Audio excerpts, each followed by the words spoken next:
საქართველოს ამერიკის ქარტის ფარგლებში შეხვედრები დაიწყო ვაშინგტონში. პირველი შეხვედრა, რომელიც სახელმწიფო დეპარტამენტში შედგა, თავდაცვისა და უსაფრთხოების საკითხებს მიეძღვნა.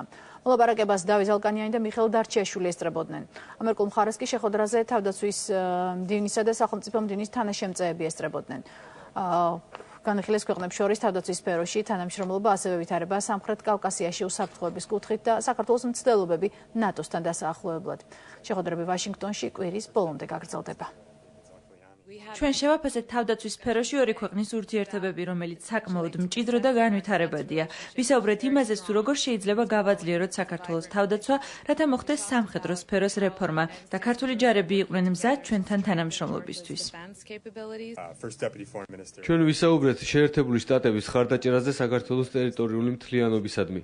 შევეხეთ საქართველოს ოკუპირებულ ტერიტორიებზე საზღვრების გავლების ფაქტსაც. განვიხილეთ საქართველოს წვრილი ავღანეთის ოპერაციაში. მივესალმებით თქვენი ქვეყნის გადაწყვეტილებას გააგრძელოს ISAF-ის მისიაში მონაწილეობა. განსაკუთრებული ყურადღება დაერთმო ვილნიუსის სამიტის შედეგებს და საქართველოს ევროკავშირში გაწევრიანების პერსპექტივებს, მომავალ ეტაპს და საქართველოს გზას 2014 წლის ნატოს სამიტამდე დარჩენილ პერიოდში.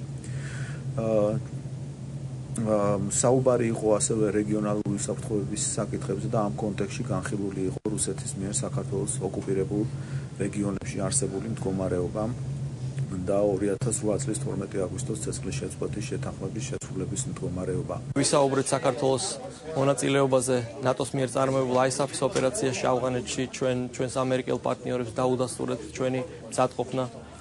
გავაგრძელოთ ოპერაციაში მონაწილეობა. ოთხშაბათს პენტაგონში დაგეგმილია თავდაცვის საკითხებზე ორმხრივი კონსულტაციები, სადაც ჩვენ უკვე დეტალურად განვიხილავთ იმ მიმართულებებს, რომლებიც გაგვაჩნია ჩვენ ამერიკის შეერთებულ შტატებთან, რომლის შედეგადაც კიდევ უფრო მტკიცდება ჩვენი თავდაცვის შესაძლებლობები.